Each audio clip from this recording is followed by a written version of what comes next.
positive energy and good vibrations from me to you. You have now tuned in to Imperfect Fathers Podcast.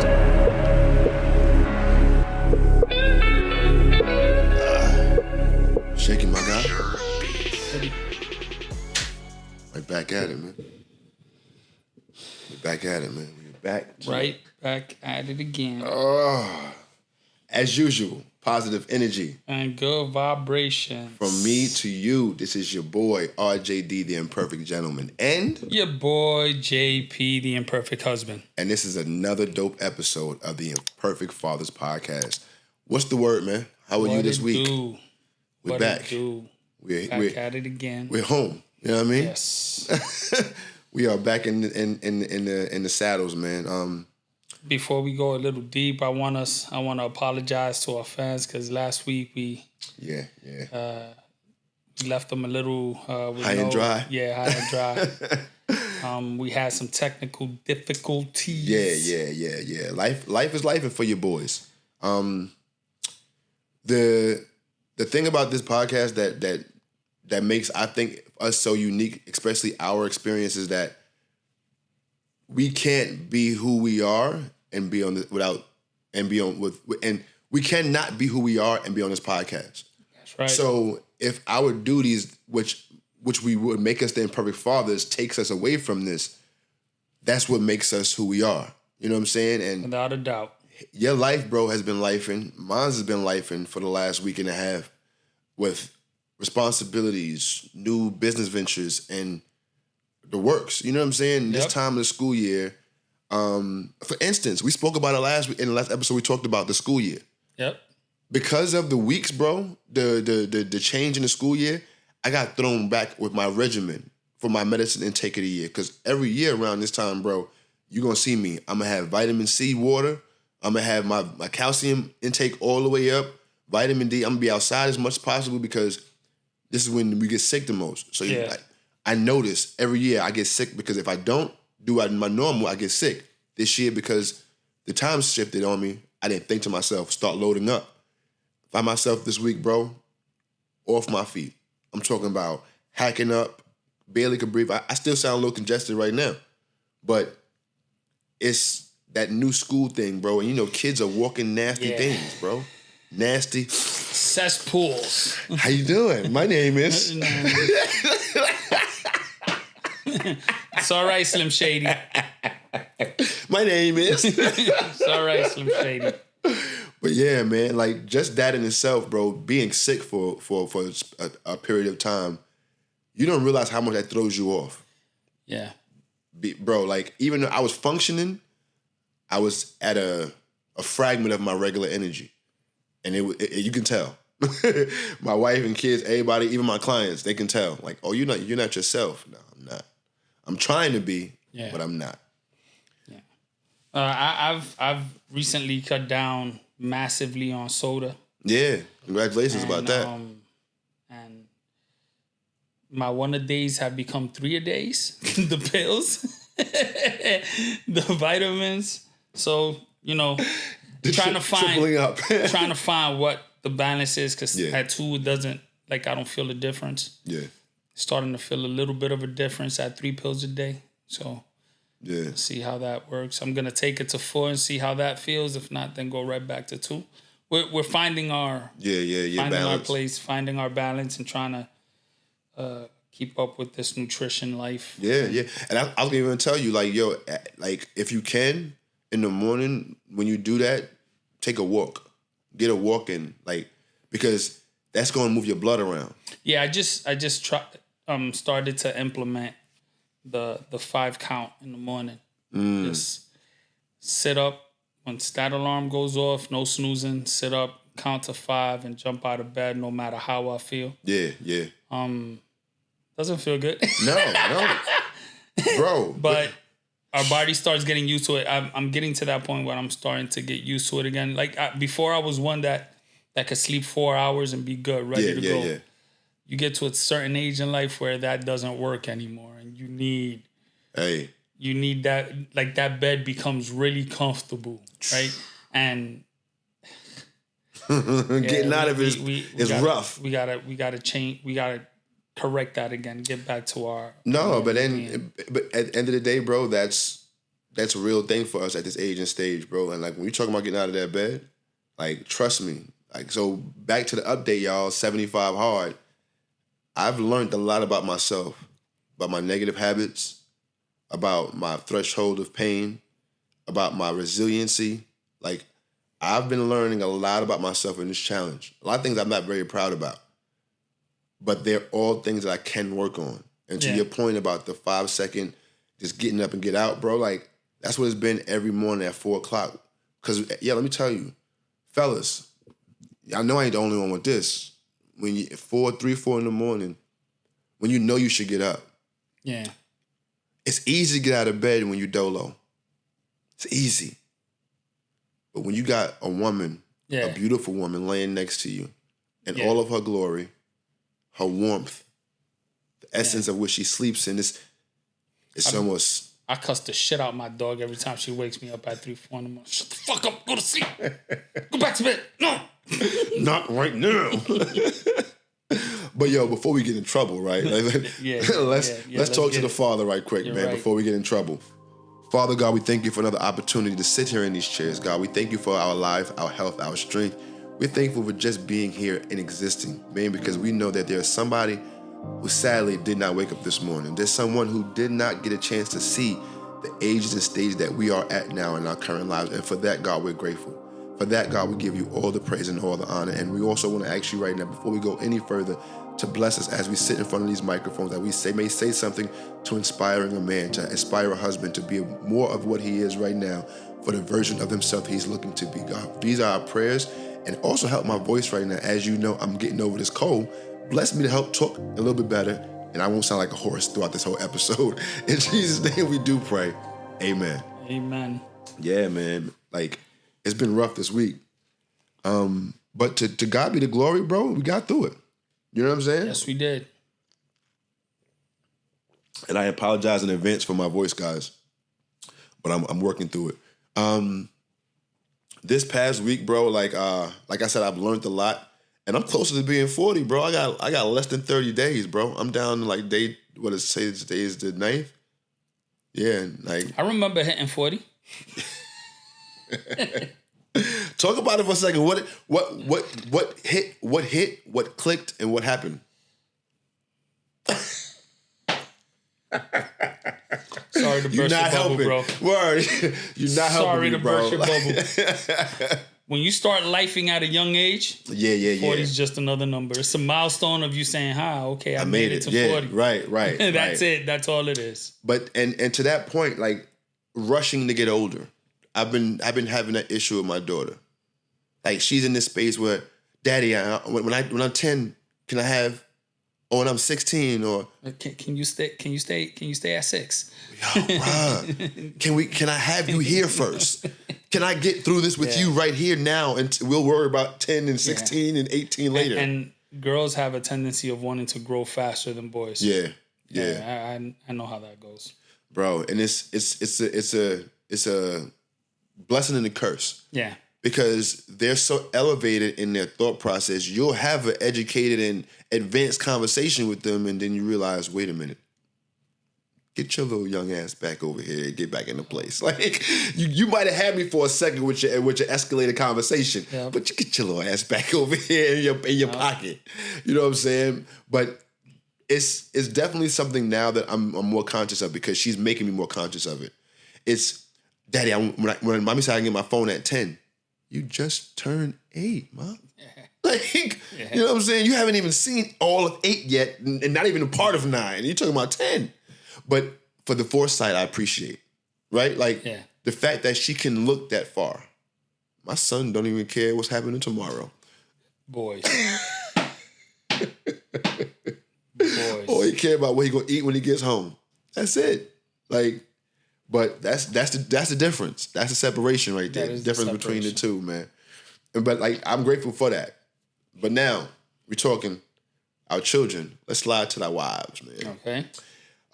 This past week, bro, I've seen an explosion in my wife's business. So I want to say congratulations and shout out to Blooming Pages. They just moved into the location. We got furniture in there this past week. AC has been put in. All the things that we were having issues with have dissipated. Thank God. All the technical issues with the AC, because we went through a whole debacle with that. But through patience, right, and understanding that what you plan is not always going to go as planned. Yeah. But if you stick to your plan, it'll work out. Yeah. We're seeing that in real time, man. So I want to give my wife a shout out, her business partner, because this week has really, really shown, and I've seen them explode. Like, their phones don't stop ringing, bro. Like, the amount of people who are hearing about them and wanting to get their kids involved is outstanding, and their data is there. They're That's proof. amazing. You know what I'm saying? So shout out to them, man. But to that point, everything comes with two sides to a coin.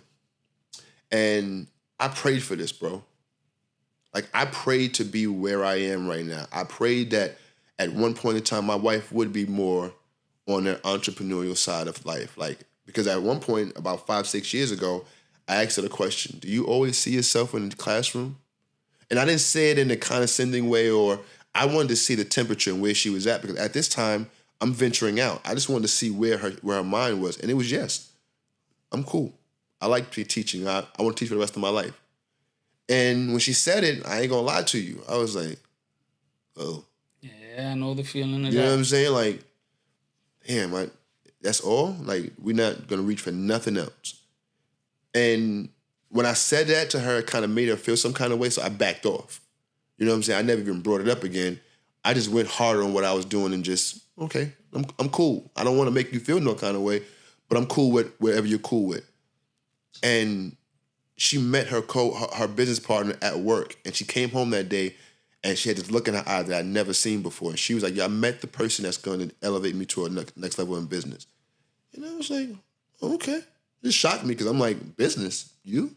Okay, whatever. That sounds good. And now, 3 years later, they walked into a beautiful location. They're looking at their projections this year to be nice. You understand what I'm saying? So I'm just like, wow. But the other flip side of that was I ready for the other side of this coin? Talk about it. Was you? At first, no. And when I say the other side of the coin is when you're two individuals building a business, what goes to the wayside is that miscellaneous time that you really didn't count as quality time. Yeah. That really was quality. And when that's gone, if you're not mentally in the right space, you'll let the devil navigate your brain and will have you in a whirlwind of horrible thoughts. So, context for the people watching, last week and 2 weeks ago now, I had realized, like, I had not seen my wife. We live in the same damn house, but I haven't seen her. It's passing, slap on the butt in the kitchen, kiss on the cheek. It's those moments, but sitting down, looking her in the eyes, talking to her, stroking her hair. Like, I haven't seen her. Yeah. And at first, I was like, damn, like, this feels like when we was in a bad space. You know what I'm saying? Like, this felt like, this feels familiar as that negative time in our relationship where we was kind of divided. Placing that in your mind. Yeah. So I'm playing into it because I'm not solid right now. I'm letting these thoughts run. So I'm like, man, somebody got her attention. I'm feeling neglected. Like, why don't I feel loved? Where's my energy at? Where's my woman? And I allowed that to go on for like 3 days. And it's crazy because right as that was going on, the sickness came about. Yeah. So there's a correlation with that. We'll get to that in a minute. But I was sitting in the house, bro, and I was watching her. I found myself so aggravated that I was sitting down watching her move. And her movements began to annoy me. Do you know how bad that situation could have turned? You allowing your negative thoughts, or the negative thoughts that were placed in your mind, in your soul by the enemy. Yeah. If you would have allowed that to prolong further, and take action on it and bicker on it. Right. Do you know how nasty that could have turned? Because that could have been the beginning of your demise. Yes. Yes. Because where I'm supposed to be her help now, I'm her hindrance. You're her burden. Word. And the truth of the matter is, how could that be when it was the roles were reversed, it was no problem? Like 4 years ago when I jumped into this world of coaching and I was like, I'm going to do it full time. And she was like, just do it. And I'm like, well, I wasn't bringing that much money at the job I was in, but it was money. Like, are you sure? Like, it's going to be tough. Like, it ain't a lot, but it's going to dissipate until I get on my feet. Do it. And the responsibility that she took on for that 6 month to an 8 month period, it was rough. Like, we downsized, like, everything. Lifestyle, living, food, everything. And I saw the pressure on her. I saw what it felt like for her to get paid in the morning at 9 a.m. and by 9 p.m. she has no money in her account. I saw what it did to her energy. You know what I'm saying? And I was like, man, I got to do something. But she never mumbled. She never complained. And when I was on the run trying to get my name right and trying to get things right, she never asked for my attention. She never, and if she did have whatever, the moment she had, I never saw them or felt them. Now, that could be me just being like ignorant to it or not paying attention, but she never made that my crisis at that point in time because she knew I was going after something. So all these thought processes, bro, is happening to me while I'm watching her move around the house and I'm getting annoyed. Like, she moving around the house, taking care of the kids, and then when she's done taking care of the kids, oh, babe, by the way, I got to run to the location. Okay, she come back from the location, she's dealing with the kids. Oh, babe, by the way, I got to process some paperwork from earlier for my job. She's not still on the computer. She gets to the point where she's falling asleep on the computer. She goes to the bathroom, showers, get ready to bed. And I'm just like, man, I ain't seen you. But that's the little boy talking. Mm-hmm. You dig what I'm saying? Mm-hmm. The man has to understand, yo, it's just reversed. She needs you to be the support that she was for you because now you're established. Now you got 3 and 4 LLCs. You out here doing your thing. Now you're in a space where it's your turn.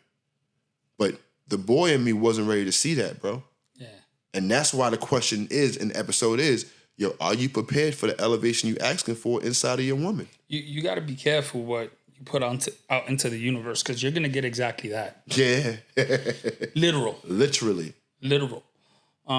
So when you ask for something, you need to be sure that you're ready for it, mm-hmm. and that what you're asking for is what you want. Yeah. And I stand on this too. You gotta be also prepared for the polar opposite of whatever you're asking for, because that's what you're gonna get initially. There are two things that can completely destroy how a woman looks at you as a man. Talk about it. And it's your lack of support for her vision and damn, I forgot the other one. And I was so focused on it. On that one too. That was the main one. Right. And now I'm like, what the fuck? What was I thinking? But the lack of support for her vision mm-hmm. will cause her to start resenting you. Or the lack of your vision. And the lack of your vision of what she's trying to accomplish. Exactly. Oh, the other one was holding herself back to allow you to grow and you not reciprocate you not reciprocate that. And I was there for a few days, bro. I'm not gonna lie to you. I was there, bro. Those internally, are things that I was there. Make her resent you. Yeah. For just about ever. And all it will take, remember that men, we are visual. Yes. Women are emotional. Emotional, facts. So all it takes is one person to say the right thing in her ear for you to lose her when she's in that state. Yeah, absolutely. And that's I don't care who you are. Like, if you put her in a state of resentment, anybody in a state of resentment, it takes nothing for just the right zzz come past the ear that will. Oh, really? Yep. Listen, when a woman tells you, "Oh, you're cheating," you're like, "I'm not doing this shit." Yeah. Naturally, sooner or later, after it's said enough times, you're like, damn, like, well, I should fucking go do this shit. Yeah. That's the energy that pops now, off. do you not think that it's the same thing the other way around? Mm-hmm. So if all that negativity that you have within you, because you see that your woman is now making the moves that you said that you asked for. I want my wife to be there. I want her to be a boss lady. Yeah. Facts. Now you pissed off because you sitting in the cut and you went Miss Boss Lady growing like a motherfucker. Shh. And you don't know where to put yourself. You don't know your place within Miss Boss Lady. Yeah, facts. Now you gonna start saying, "Oh, so you letting somebody else get your attention, huh?" Yeah, that creeps in there. And sooner or later she's gonna be like, "The fuck you talking about?" Yeah. Or you know what? I'm gonna go have a drink with my girls. Yeah. And when that's the reason to go have the drink, you're in trouble. You're in trouble. Whenever the reason is to get away from the nonsense, you're in trouble. Indeed. And let me tell you something. Be the peace to your woman that you want her to be for you. I'm not even going to say nothing after that. Let that marinate. Shit. Yo, for real, bro. That's a bar because in real time I had to see it. Like I had to become the kickstand that she was to me. And it was so crazy because at first I wasn't all right with it, but then I realized the reason I'm not all right with it is because I didn't understand the totality of what I was asking for when I was asking for her to jump into the space with me. You know what I'm saying? And probably you also envisioned it differently at that time, right? You probably envisioned it as a business together, as co-partners. No, well, not really. Working on something. I'm just throwing it out there. You know, it could have been a different vision. Right. No, what you absolutely. envisioned, what you thought would be or a business for her and the kids, your kids, right? Right. Y'all growth, doing where something I would probably be involved this much, right? Right. But this business taking its own arms and legs, and you're not involved. Yo, but the best part about it makes a big that, difference. But the one thing I can say about our relationship is that the dynamic of us having our two worlds work for us.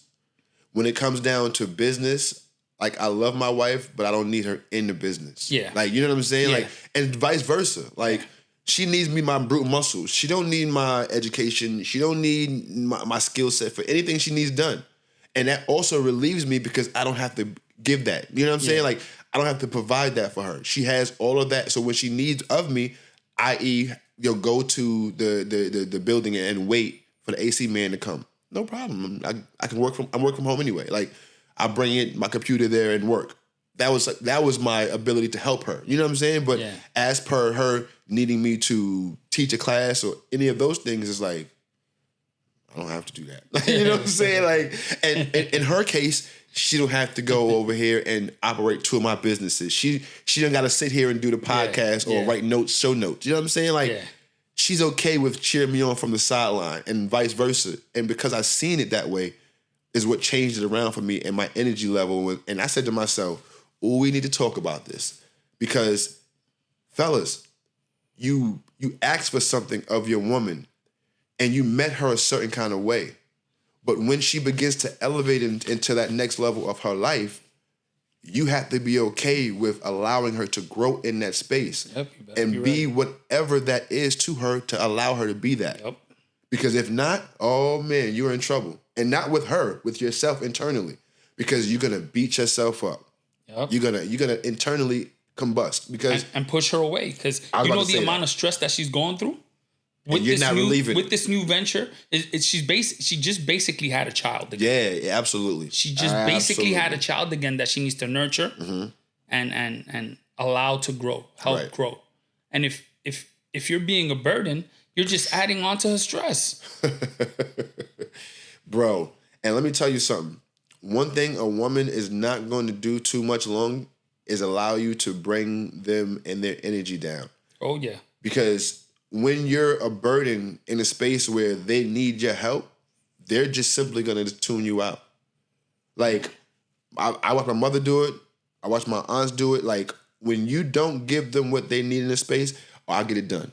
And now you're not even accounted for in their vision way. Now they're just taking care of what they need to do and bypassing you. And be careful what you get tuned out for. Yeah, buddy. It's a bad place. We talked about that a few episodes ago.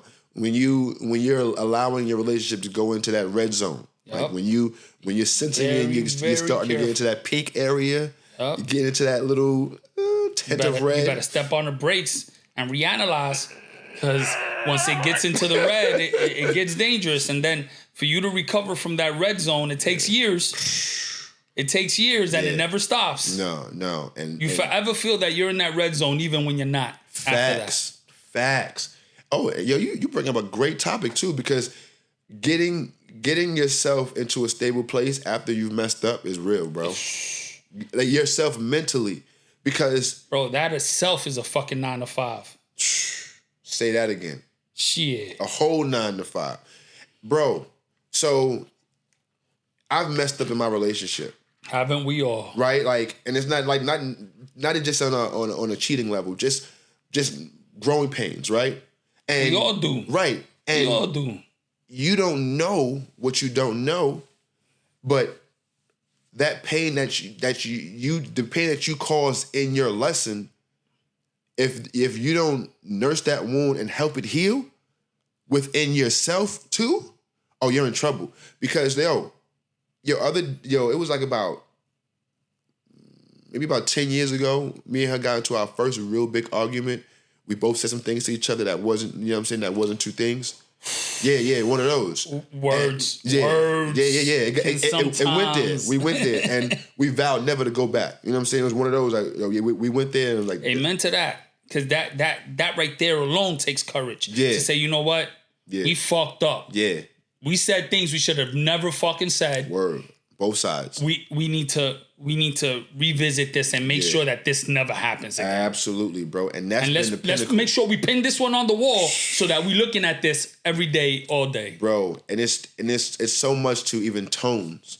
Yeah, you understand what I'm saying? Yeah. Like, because what that did that day was it showed a borderline. Like, oh, we never going back to this. Like, we'll be over before this happens again. Yeah, you know what I'm saying? And when that was the case, it taught me with her, like, all right, the boundaries that you set have to not only work for you, but they have to work for her. Yeah. So if you don't want to be spoken to a certain kind of way, don't speak to her a certain kind of way. It's the golden rule. And sure enough, the golden one. You know what I'm saying? It's the golden rule. And because of it, bro, now in our relationship and even in our business life, bro, we have a way to communicate even when we're not communicating. Yeah. You know what I'm saying? And that's why I want to have this conversation about, can you handle the level of achievement for your spouse, bro, is because I had to admit that I wasn't okay this past week. And I talked to my coaches, my mentors, and even my therapist. I'm like, yo, why do I feel this? Yeah. You know what I'm saying? Like, and I don't want to bring her down for this feeling, but I also know that if I don't get this taken care of, it's going to inevitably do that, because what I feel, she's going to feel at some point. So understanding that I was coming from a selfish place, I had to recalibrate, bro, and ask myself, what do you really want? Do you want this time now in the state that you're in? Or do you want the time that you desire later in the environment that you desire? Yeah. And that's what we're working towards, the environment we desire. So this state we're in this season we're in, it has to be okay with take your turn now to be her support. She was yours, and it's going to come around again. So be what you needed from her. Because now when it comes around again, no resentment. Yeah. And imagine if you allowed this to prolong, the type of effect that it would also carry on to your children. Man. Like at that point you can probably say that you'll end up embedding some sort of selfishness in your son, because you'll see it as, well, that's how daddy acted. Mm-hmm. Absolutely. And let me tell you something, bro. There's perks even in the things that you don't like about the situation that you're in. So the perk of not being able to be there with my wife and have that time is that me and my children getting closer again. For a certain period of time, I was starting to feel like my kids wouldn't come to me or they're gonna mind me first. You know how that goes. It's like, Mom, I'm hungry. Ain't your dad in the kitchen? You know, it's like that kind of energy. Yeah. But I was starting to feel some kind of way about it. And I was like, I want my space back in their life. You know what I'm saying? And because of now this, I'm putting them to bed more often. Bro, and isn't it amazing how if you were to think back, right, for you to be able to be 50 years ago, for you to be able to be a father, you had to be absent. Word. Damn, Jose. In order to be a good father, you had to be absent. Now, you don't have to. Thank God. Yo. Damn, son. Thank God. Thank God. Thank you, forefathers. To all the men that was before us, I even felt convicted in that, bro. Shout out to my stepfather. Shout out to you, George. Because all the time that I felt like you wasn't there, you couldn't be. You couldn't. You had to work 2 jobs and you had to be there. It's not that he didn't want to. He wanted to be a husband. Yeah. He wanted to be a father. Word. But how could he? Working 2 to 3 jobs. And the jobs that they, like, see, right now, we can work 2, 3 jobs from our computer. Thank you. Have 4 or 5 computers set up. And we're working different jobs from one location. Back then, they had to physically be there. Damn, bro. Welding, mechanicking, shoveling, soldering. Physical fucking labor, jobs. Construction. Yes. Yard work. Damn. Yo, shout out to every man, bro. And, shout out. And being able to provide so that we have the education to be able to be who we are. And that was be able stress. to do what we do. Yes. Right? Because still to this day, there are men that need to be absent to be able to provide. Because they didn't have somebody sacrificing. Because they didn't have anybody sacrificing for them. Yeah. Yo, bro, that gave me goosebumps right now, bro, because you don't know the sacrifices until you think. And even when you think, you don't know of the ones that you just don't know about that they made. And the one that you just finished saying was that they stressed to us. They used to beat our ass to get an education. Yep. So we won't have to work as hard as them. Remember that? And we're living it. Real and time. Being able to appreciate it and say, you know what, Mommy, thank you. Yeah. Daddy, thank you. Word. Because of you today, we are who we are and we're able to do the things that we do. Damn. And we're able to provide for our children and still be present. Yes. Yeah, I was just saying earlier, my kids don't know a day without me, bro. I'm so proud to say that shit. Bro. You understand what I'm saying to you? I stand on nothing else as strong as I stand on that, besides my relationship with God. But my kids don't know a day without me. When I'm not around, their question is, when is daddy coming home? Oh. And for that, bro, my greatest accomplishment is them knowing that I'm there for them. Like, my kids don't understand when they see other kids saying they don't know where their father is. You understand? Like, that is a privilege. Fathom that, itself. Bro. That is what privilege is. Yeah, that's privilege. That is what privilege is. Mm-hmm. Man, and I'm grateful for that, bro. Yes, sir. I'm grateful for that, man. Because if we go back in the time, bro, and look back to what my thought process was about how these things work, like, oh, I gotta go ahead and get this money. Oh boy. You know what I'm saying? Oh, I gotta go get this bag. But you know what, bro? You know why we had to go through those struggles? Let's keep it a buck. Let's keep it real. We had to go through those struggles because of how hard-headed we were. Facts. Because we didn't want to listen. We were teenagers. We thought we held the world in front of us. We could do whatever we wanted. Yeah. Can't nobody touch us. Yeah. That's the reason why we struggled the way we struggled. Yeah. It wasn't because the sacrifices weren't put into place. Yeah. We didn't appreciate the sacrifices until we were old enough and had our own children. Yes. Truth. But if we would have appreciated those sacrifices, in our 20s, Real time. who would we be today? Man. Think about that. Let's put that little bit into perspective, bro. Yikes. If we were able to appreciate those sacrifices before we had our children.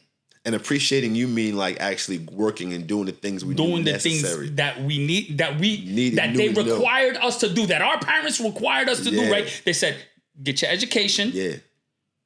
Get yourself a good little job. Yeah. You don't need to freaking provide the whole rent here. Just help me out. That's it. Give me a few dollars. That's it. Yeah. And sometimes not even that. Because I keep it a buck. My parents never asked me for any money. Yeah. Nah. And I can tell you to this day that any money that I did give my mother whenever I was working, that was saved up and given back to you. Facts. Yeah.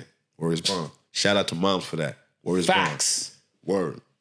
Grandma too. Word. Because it was like, oh, you got to pay these bills. You got to give me something. But it wasn't for them. Never. Stashing it. Bam. Yeah. And anytime you needed something, oh, here, go ahead, go get it. Yeah. Or you need something, oh, here. It's from your money. Yeah. You ain't know that until you get old, and then they tell you. Yeah.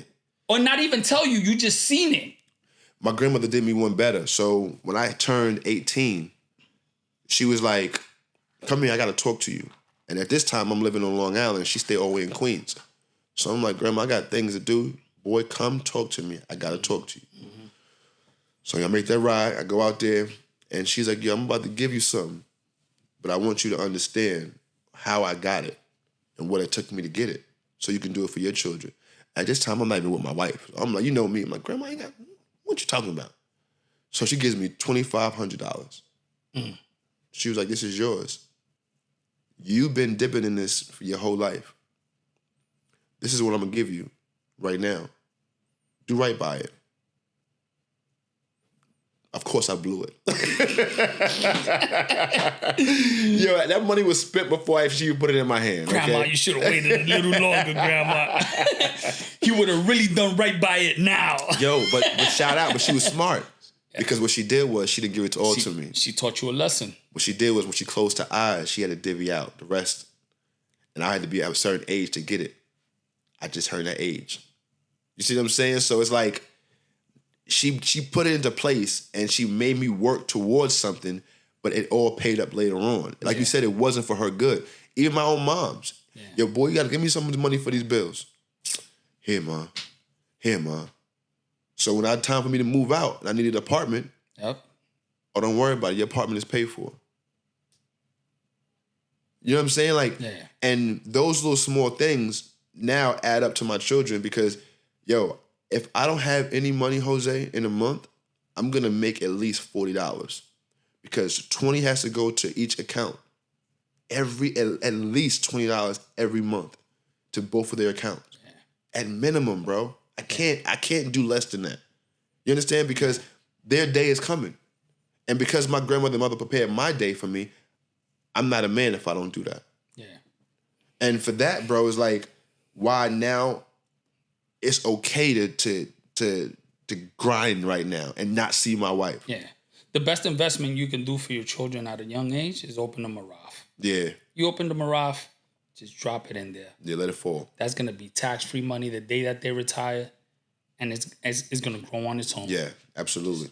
You drop $20 a month. Yes, indeed. Or every paycheck. It's a jewel, y'all. In there. Take that jewel, write it down, and use it, y'all. Please, set your kids up, man.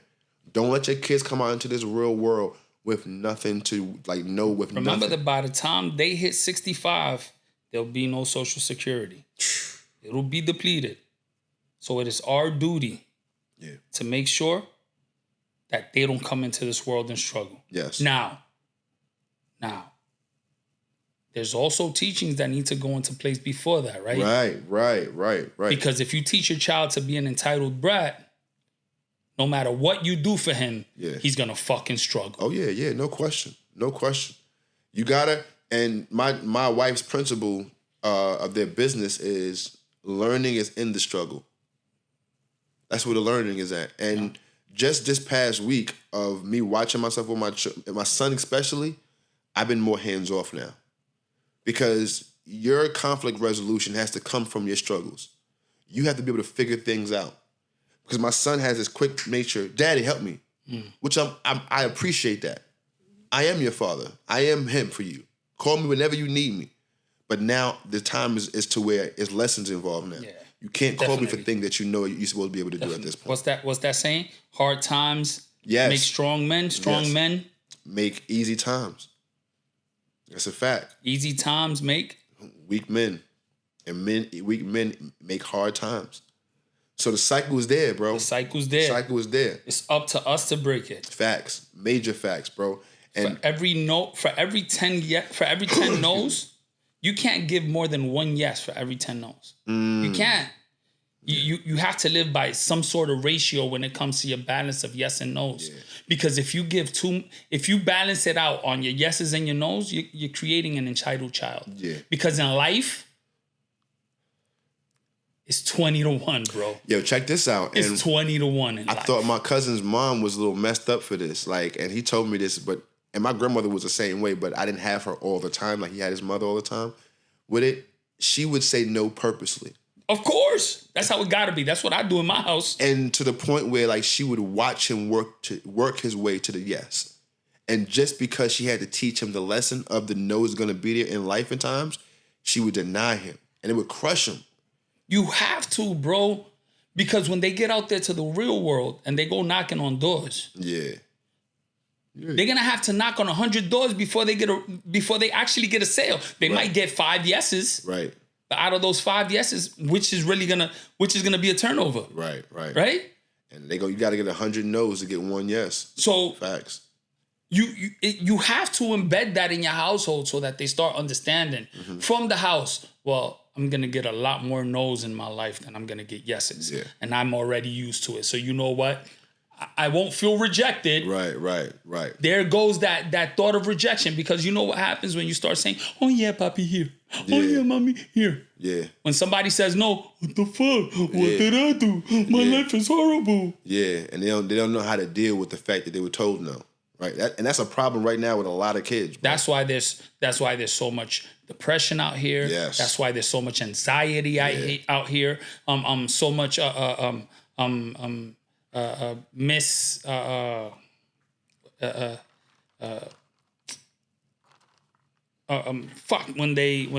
when they say that they have one thing and they really don't have that. Lying.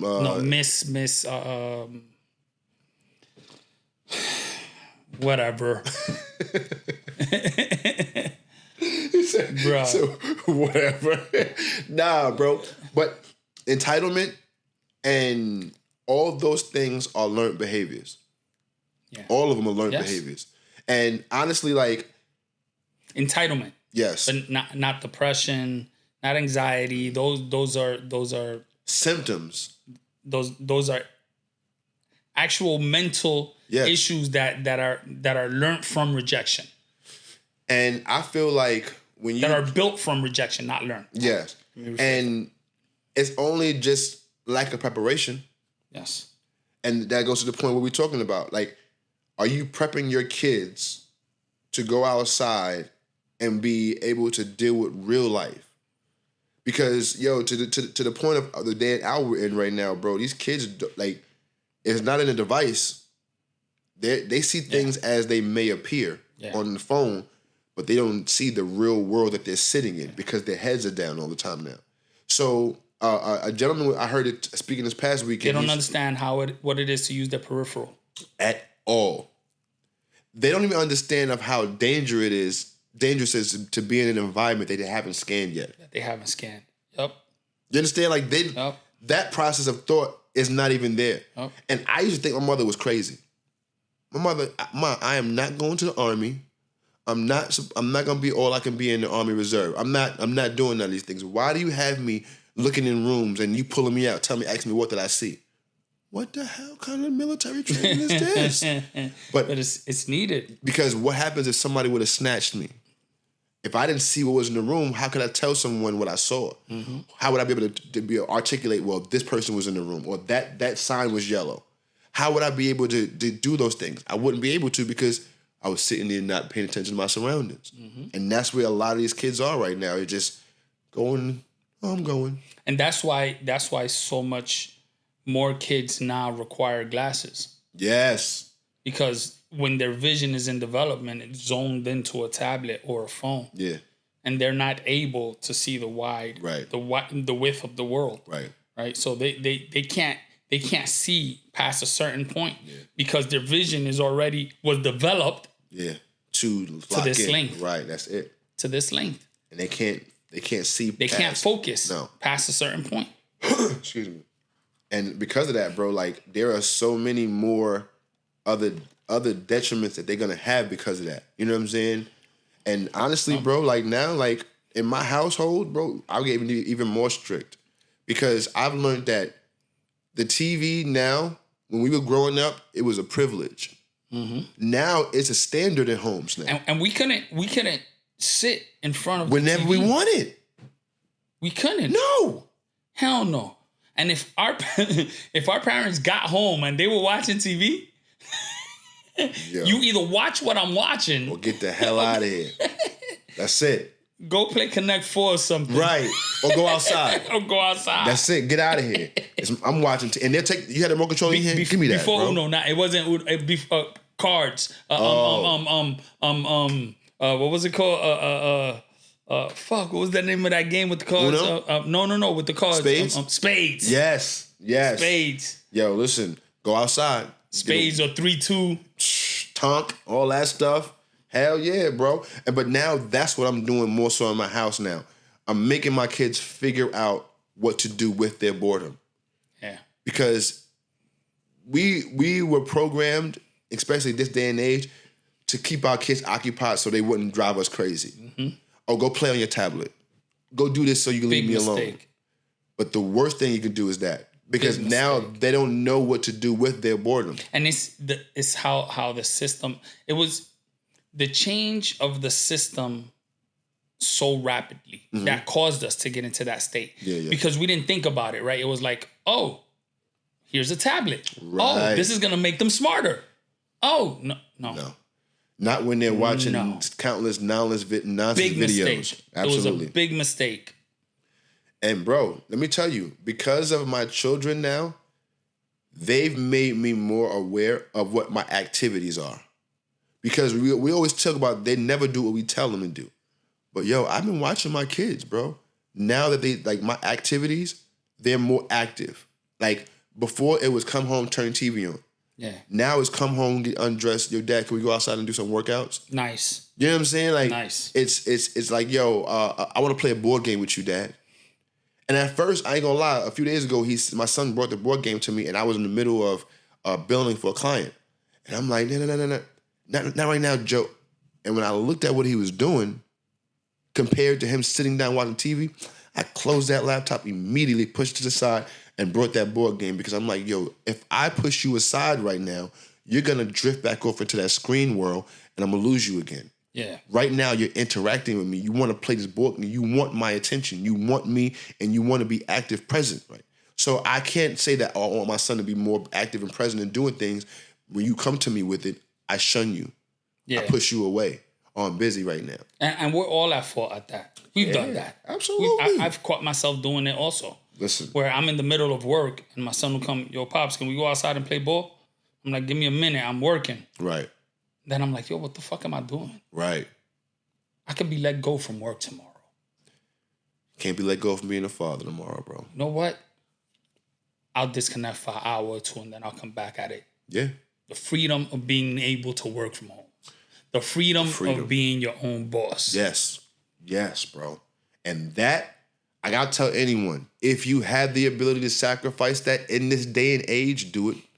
Please do it. Because the benefits outweigh the sacrifice 10-1. Yeah, and the one thing that we have to say that the pandemic gave us is the ability to be flexible within your employment. Yes.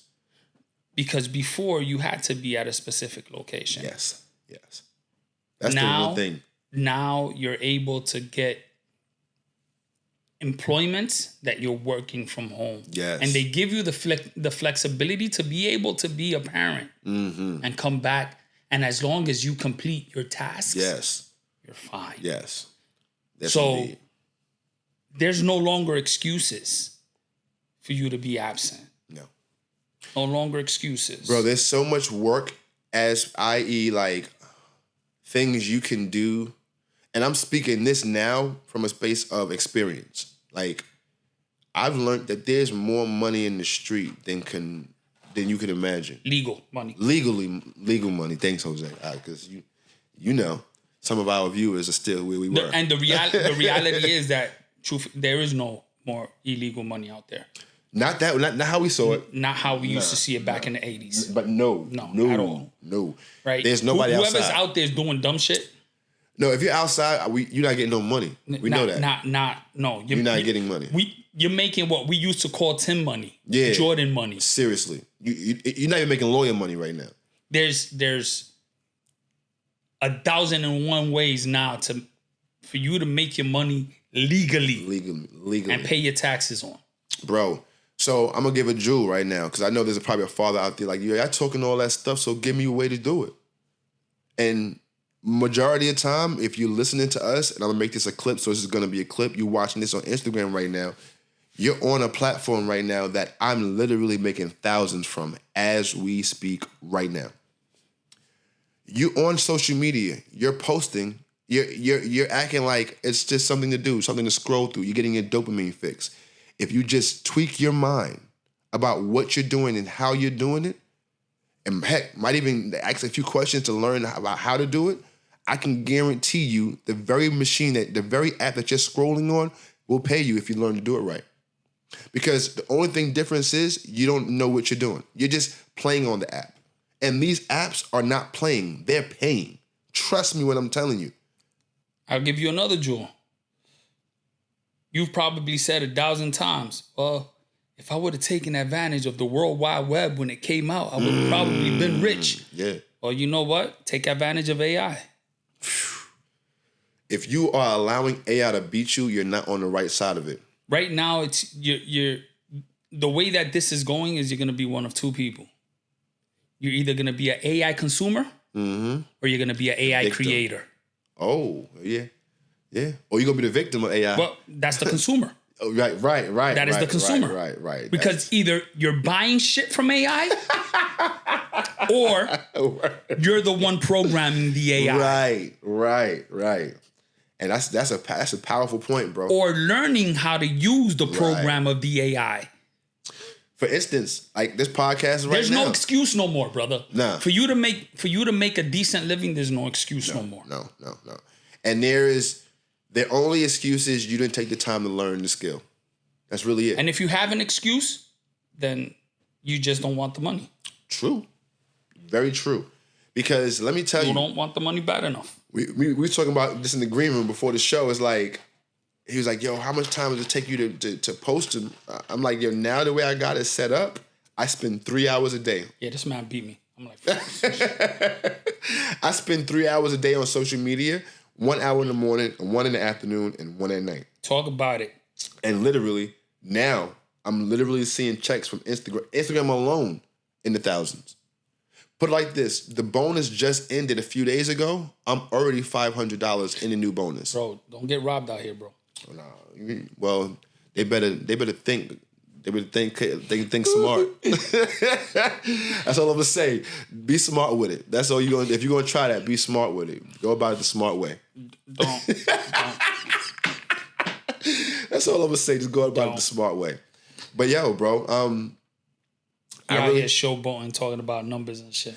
Well, you know, at the end of the day, I'm transparent or something. Like y'all know when I was asked out, I was truthful about it. Now it's the reality. Yeah. If you're out here complaining about not making $1, yeah, then you need to reassess yourself and Absolutely. find ways to be able to make that $1 because there's 1,001 ways now to be able to make that $1. Now it's either you invest time for money, or you invest money to free time. There you go.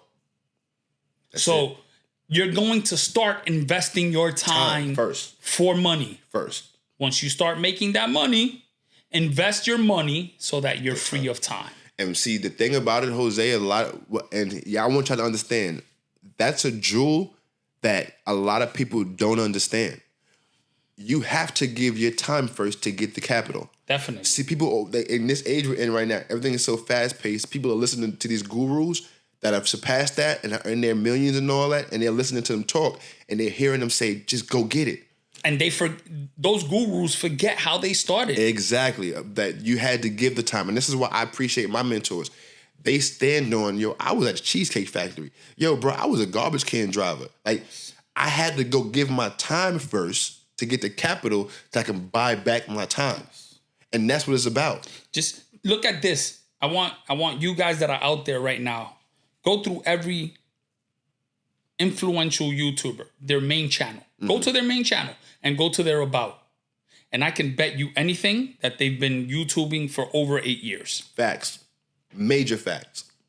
Major facts. For crying out loud, this channel has been up for 3.5, 4 years. You know what I'm saying? I've had my YouTube channel as a DJ since 2012. Wow. You go back to my date, you go to my channel. Yeah. And go to my about. And you're going to see 2012. And that's that was my first post. Growth. Like the growth. 2012. Nothing happens over the surface. We see other big names and these big names, but we didn't watch them grow underground. You know what I'm saying? We didn't see the seed germinate. You know what I mean? And we always get so caught up in the blossoming of their companies and what they achieved. But the actual growth and the real hard times we didn't see. We have to thank TikTok and Instagram and Vine. Yes. That's the OG. Vine is the OG. Fact. For all this instant gratification that exists. Fact. Because with Vine, it started, we had the 15-second or minute videos. Vine was the first one with the minutes. The Triller videos and all that, yeah. But you know how many times they had to repeat that dance before they were able to get that one dance? Crispy. But what everybody saw was the finished product. Yeah. Nobody saw how many takes it took them to get that one dance. So that has affected. It didn't affect us as much because we come from a time of struggle. Right. It has affected our kids. Yes. It's affected them drastically because they don't understand how much work it takes to get to where they want to get. So they don't fall in love with the process. No. They want instant gratification. And that's dangerous because now they're susceptible to all the get-rich-quick schemes. Yup. Their antennas are only looking for that. Yup. And then for a quick buck. I have a young man that I coach when it comes to basketball. Yo, he told me he had a skill set. I'm like, word, you been working on that? Yeah. All right, so what's been some of your routines to get to that? I watch YouTube. I don't want to. Yo, you know why I'm laughing though? Because you know it's how real and true it is. I deal with this with my son all the time, bro. And he goes on YouTube and he doesn't watch a game. So I tell him, all right, I need you to watch tape. Yeah. He'll go on YouTube. Watch highlights.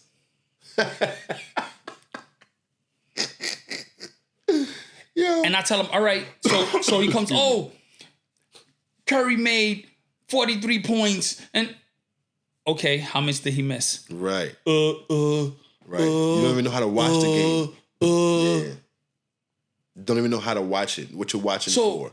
Until you don't understand how many shots it takes him, he misses throughout a game, or any player misses, or how many times the ball gets stolen from him, how many turnovers go on, how many rebounds they miss. Mm-hmm.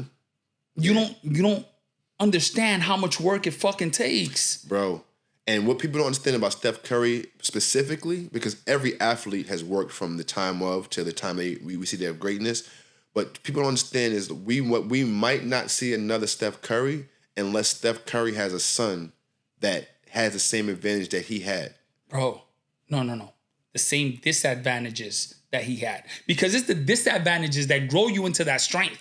Well, I say advantages of, like, Steph Curry was shooting in NBA gyms from 3 years old. Okay. Like, you know what I'm saying? I see what you mean. Yeah. But he needed to have that hunger behind him and somebody pushing him. Yes. Because Yes. A lot of these kids now don't have that hunger. True. And they expect that same outcome without that hunger. Facts. And that's where the problem comes in. Yo, they don't know Steph Curry shoots the ball so much, bro. Ready for this?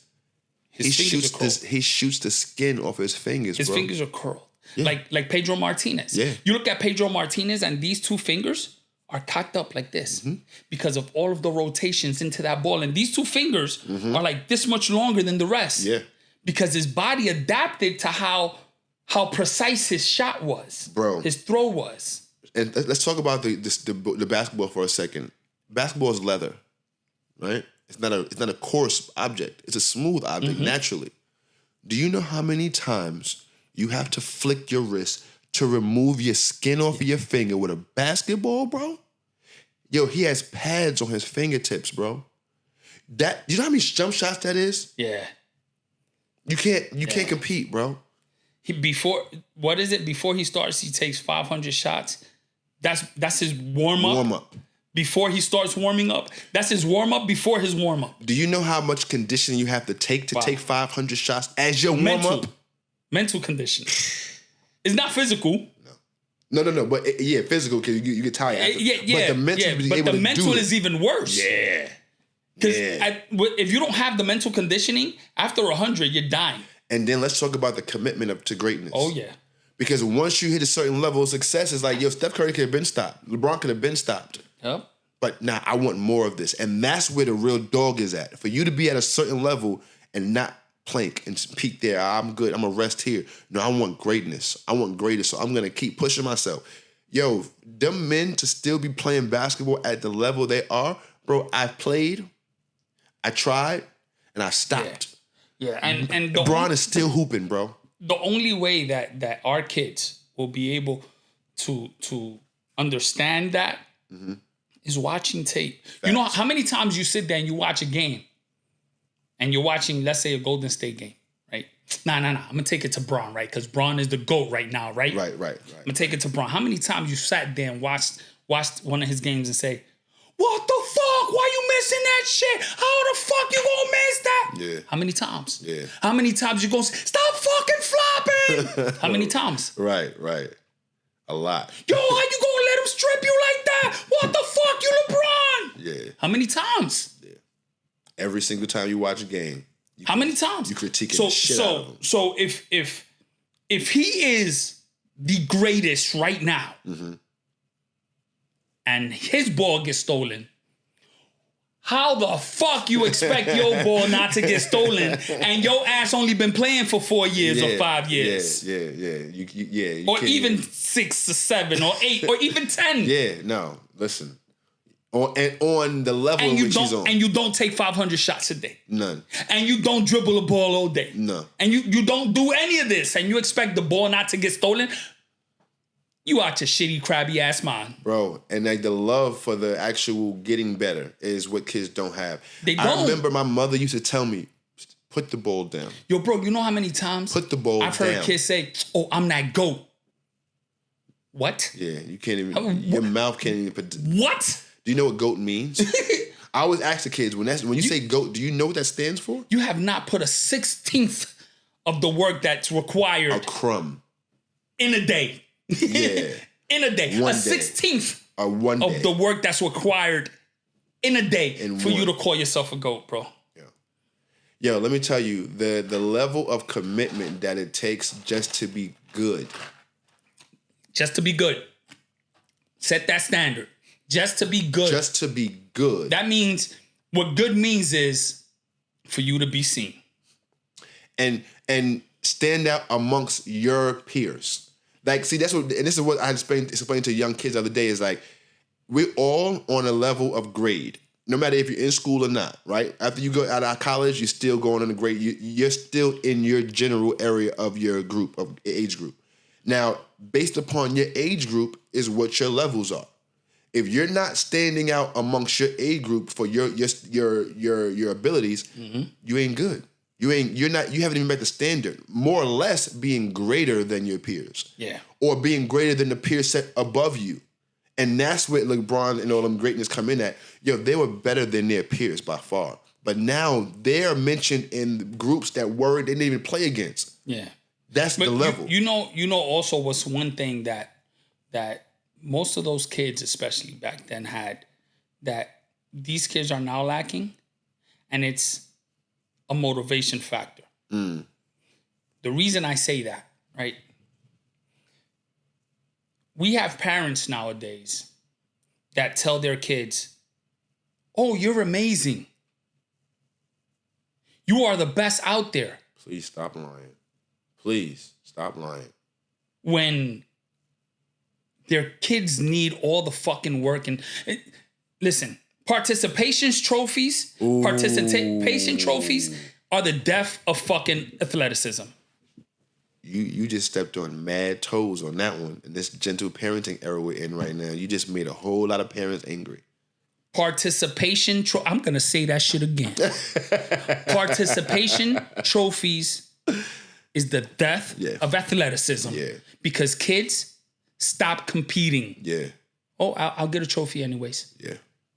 And honestly, like, the one thing I can tell people is like, yo, you're setting your children up for the worst entitlement failure ever. Oh my God. Because one thing that sports gave you is the gratitude of earning something. When you put the work in the sport and you get a victory, you can feel that. Yes. That jubilation of, I earned that. You start seeking that. Yes. This is what I want. But if every time you're giving it. Every time you participated in a sport, you win this. You get a medal, and what value does that medal have? And then what are you doing to the ones that worked hard? Exactly, the ones that actually stood out. You're killing them. You're demoralizing them. You're taking from them. Now you're basically, and I get it because of the whole bully culture. Yeah. But the reality comes to that bully culture exists because of lack of parenting. Yeah. Because if I keep it a buck, I know we on YouTube, but if I get called that my child is bullying somebody, boy, he better pray the cops take him. Yeah. You've made that clear. There will be no bullying coming out about your crib. You've made that clear. He better pray the cops take him. Yeah. That'll be the best. Because that shit ain't gonna happen. Yeah, it ain't gonna rock. If Junior Wilding call his uncle, don't call pops. Now,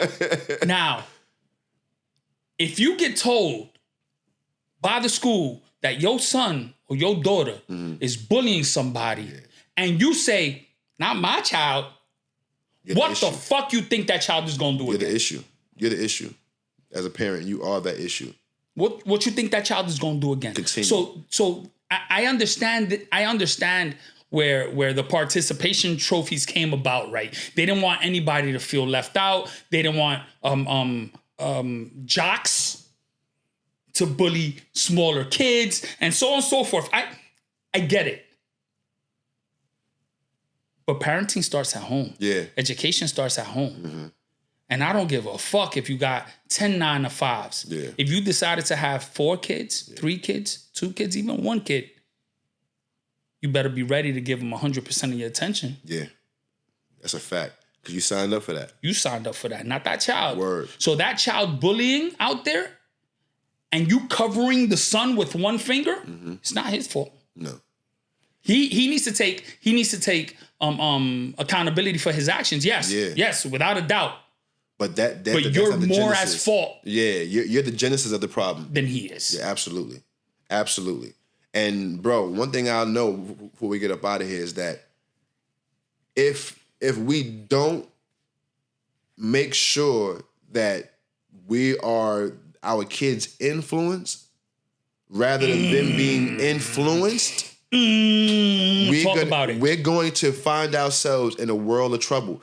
Because I've learned as long as I'm my kids' influence, they're not going to walk out and then just not compensate, just what's the word I'm looking for? Damn it, they're not going to just. What do you do when the police come up to you? You damn it, what's the word? What I do when the police? It wasn't me. I ain't do it, officer. Trauma, triggers. I ain't do it, officer. I promise. It wasn't me. I promise. I promise. Look, my keys on the dash. my wallet is on. You comply. That's the word. Comply. but we don't want compliance from our children. A joke, guys. Listen, he's joking, but that's really our life, though. When you look like us, you hear me? Like, we call a spade a spade. But we don't want our children to comply, because what happens is when our children comply, they only comply when you're visible. Yes. Because when the police is around, it's the only time you watch the speed limit, right? Yes. Because when they're not around, you like, yo, I'm out of here. I'm moving. That's compliance. Yes. But when you have the influence, it's like, oh, even though my dad's not here, but he wouldn't approve of this. Your persona is determined by how you act when you're not being watched. Yes. Integrity. And that is that. Facts. Yesterday, I told my son, we were talking about his development in basketball and how he does things that at times I get bothered on how he does them, but he expects more out of the game than what he puts in. Same with what we're talking about right now. So I use these exact words. If you're setting up picks for the air, for just plain air, and you're running around the court like a chicken with no head, and you don't understand your place every single day in the court, and you're expecting a different outcome, what is that called? Insanity. Yeah. I allowed him to say it because I've already spoken to him enough times so that it can trigger. Right. It's you doing the same thing over and over, expecting a different result. If that is not insanity by definition, I don't know what is, bro. I don't know what is. And that right there is a phenomenal way to end it, because we're doing the same thing every week, hoping for the right outcome by coming here. You know what I mean? We're doing the same thing by recording. Yeah. But what we do in the background is not seen. Nah. So we're not doing the same thing. Correct. In a full vision aspect. No, on camera. On camera, we're doing the same thing. But the only different result that we're expecting is for you guys out there to comment, like and subscribe. Yes! Fucking go! Yo, y'all don't know how big that was, because if y'all go back to our initial episodes, yo, the man was like this. Now he's loose. Now he's chilling. Now he's filling in. Yo, he's lit, man. And yo, as always, we thank you, man. Thank y'all so much, because like I said, we're growing. We're at right now currently at 399 subscribers. Because of y'all, not because of us, because of y'all. Thank y'all so much, and continue doing it, man. Continue to get that word out there. Continue to like, comment, and subscribe, and also share. We want our conversations to be a part of your dialect. Throw us in your rotation. Put us down in that thing where every week you're going to come down and get in the comments with us. Talk to us, because guess what? This is how we build community. This is how we get strong at what we do. And this is how we can make sure that we keep putting out the content just for you, man. Yep, and here's one thing I'm going to say and I'm going to commit to today. When we're at 495 followers, we're going to throw a live event in our yard